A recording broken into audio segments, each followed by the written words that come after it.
दोस्त, आज हम एक बहुत ही इंटरेस्टिंग टॉपिक के बारे में बात करेंगे, आईपीओ। तुमने कभी ना कभी तो किसी कंपनी का बर्थडे मनाया होगा। जैसे हम किसी दोस्त का बर्थडे सेलिब्रेट करते हैं, वैसे ही कंपनीज भी सेलिब्रेट करती हैं। मार्केट में नई कंपनी आना, आईपीओ वैसे ही है। जब कोई कंपनी पहली बार अपने शेयर्स पब्लिक को बेचती है तो उसे आईपीओ कहते हैं। इमेजिन करो, एक कंपनी प्राइवेट थी, मतलब सिर्फ कुछ लोगों के पास उसके शेयर्स थे। ये लोग हो सकते हैं कंपनी के फाउंडर्स, कुछ इन्वेस्टर्स या फिर कुछ एम्प्लॉइज। लेकिन जब वो कंपनी पब्लिक जाती है तो वो अपने शेयर्स हम सबको बेच सकती है। That's an IPO. इसका मतलब है कि अब कोई भी उस कंपनी का हिस्सा बन सकता है, बस शेयर्स खरीदकर। सिंपल वर्ड्स में आईपीओ मतलब इनिशियल पब्लिक ऑफरिंग। ये एक ऐसा प्रोसेस है जिसमें कंपनी अपने शेयर्स पहली बार पब्लिक को ऑफर करती है। आईपीओ के जरिए कंपनी को बहुत सारे फायदे होते हैं। सबसे बड़ा फायदा है कैपिटल रेज करना। पब्लिक से पैसे लेकर कंपनी अपने बिजनेस को एक्सपैंड कर सकती है। इसके अलावा आईपीओ से कंपनी की क्रेडिबिलिटी भी बढ़ती है। पब्लिक कंपनी बनने के बाद ट्रांसपेरेंसी और अकाउंटेबिलिटी बढ़ जाती है, जिससे इन्वेस्टर्स का ट्रस्ट भी बढ़ता है। इन्वेस्टर्स के लिए भी आईपीओ एक अच्छा मौका होता है। अगर कंपनी सक्सेसफुल होती है तो उनके शेयर्स की वैल्यू भी बढ़ती है, जिससे उन्हें अच्छा रिटर्न मिल सकता है। लेकिन आईपीओ में इन्वेस्ट करने से पहले कंपनी की फाइनेंशियल हेल्थ और मार्केट पोटेंशियल को अच्छे से समझना बहुत जरूरी है। हर आईपीओ सक्सेसफुल नहीं होता, इसलिए रिसर्च करना बहुत इंपॉर्टेंट है। तो दोस्त, अब जब भी तुम आईपीओ के बारे में सुनोगे, तुम्हें पता होगा कि ये क्या है और क्यों इंपॉर्टेंट है।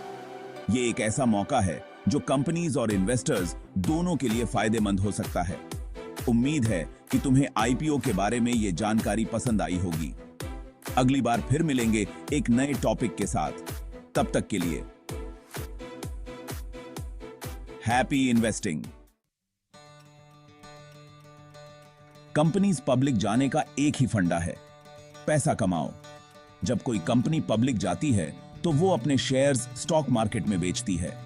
इससे कंपनी को बहुत सारा पैसा मिलता है, जिसे वो अपने बिजनेस को बढ़ाने में यूज कर सकती है। पब्लिक से पैसा लेकर कंपनीज अपना बिजनेस बड़ा कर सकती हैं, नए मार्केट्स में एंटर कर सकती हैं और नए प्रोडक्ट्स लॉन्च कर सकती हैं। ये पैसा उन्हें रिसर्च और डेवलपमेंट में इन्वेस्ट करने का मौका देता है, जिससे वो और इनोवेटिव बन सकती हैं, नई चीजें बना सकती हैं और अपनी प्रोडक्शन कैपेसिटी बढ़ा सकती हैं। इससे न सिर्फ उनकी सेल्स बढ़ती हैं, बल्कि उनकी मार्केट वैल्यू भी बढ़ती है। पब्लिक से पैसा लेकर कंपनीज अपने ऑपरेशंस को स्ट्रीमलाइन कर सकती हैं और एफिशिएंसी बढ़ा सकती हैं और औद्योगिक की और अपने सपने पूरे कर सकती हैं।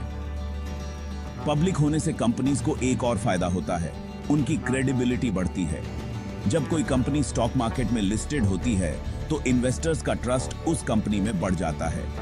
इमेजिन करो, तुम्हारी चाय की दुकान है, तुमने बहुत मेहनत की है और अब तुम चाहते हो कि तुम्हारी चाय पूरे देश में फेमस हो जाए। पब्लिक से पैसा लेकर तुम एक नेशनल चाय चेन बना सकते हो। तुम अपने बिजनेस को एक्सपैंड कर सकते हो, नए लोकेशंस खोल सकते हो और अपने ब्रांड को नेशनल लेवल पर एस्टैब्लिश कर सकते हो।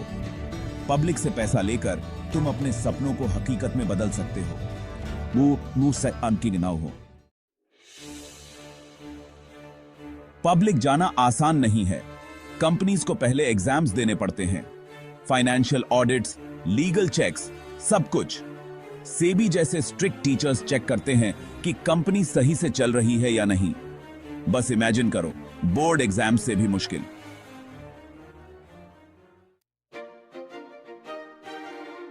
फाइनली द बर्थडे आता है, लिस्टिंग डे।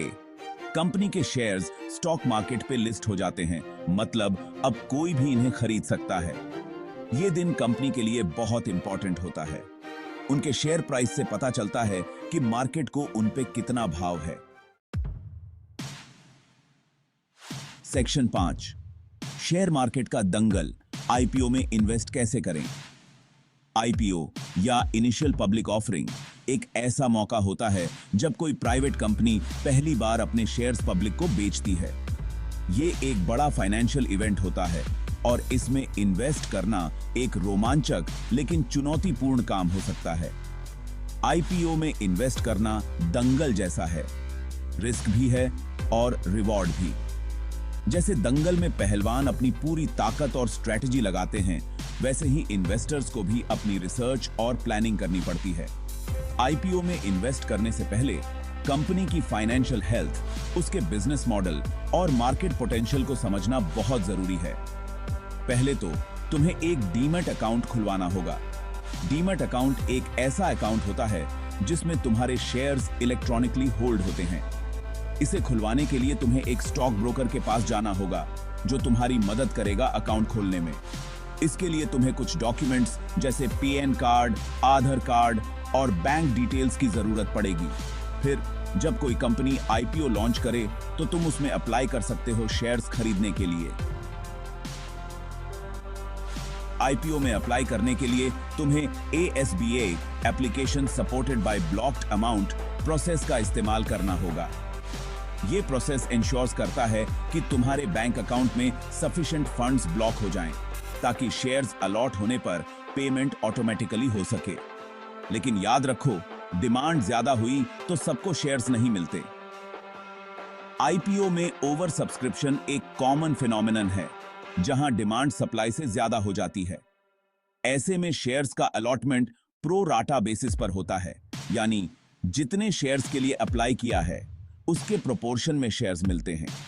इसलिए हमेशा रियलिस्टिक एक्सपेक्टेशंस रखो और डाइवर्सिफाई करो अपने इन्वेस्टमेंट्स को। सेक्शन 6, पैसे की बारिश, आईपीओ के फायदे। अगर तुमने सही कंपनी में इन्वेस्ट किया तो आईपीओ पैसे की बारिश ला सकता है। शेयर्स का प्राइस बढ़ता है तो तुम्हें प्रॉफिट होता है, प्लस तुम कंपनी के पार्ट ओनर बन जाते हो। ऐसे है। सेक्शन 7, धोखा भी हो सकता है। आईपीओ के नुकसान। होल्ड ऑन, आईपीओ में धोखा भी हो सकता है। मार्केट अप डाउन होता रहता है और अगर कंपनी अच्छा परफॉर्म ना करे तो तुम्हारे शेयर्स की वैल्यू कम हो सकती है। इसलिए इन्वेस्ट करने से पहले रिसर्च करना बहुत इंपॉर्टेंट है। सेक्शन 8, ज़ोमैटो और पेटीएम की कहानी। Indian IPO examples. याद है जब ज़ोमैटो और पेटीएम पब्लिक गए थे? ये रीसेंट इंडियन आईपीओज के एग्जांपल्स हैं। कुछ लोगों ने इनमें इन्वेस्ट करके बहुत पैसा कमाया, तो कुछ लोगों को नुकसान भी हुआ, क्योंकि हान ये थे। सेक्शन 9, आईपीओ का फ्यूचर। आगे क्या? इंडिया में आईपीओ का फ्यूचर बहुत ब्राइट है। और भी कंपनीज पब्लिक जाने वाली हैं और ये रिटेल इन्वेस्टर्स के लिए एक गोल्डन अपॉर्चुनिटी है, जिससे उन्हें सिग्निफिकेंट रिटर्न्स मिल सकते हैं। ये मुसा देती है। Section 10, don't be a FOMO investor. Conclusion. तो दोस्त, आईपीओ एक रोलर कोस्टर राइड जैसा है। थ्रिलिंग भी है और रिस्की भी। इन्वेस्ट करने से पहले रिसर्च करो, फोमो में ना आओ और अपने फाइनेंशियल एडवाइजर से जरूर बात करो।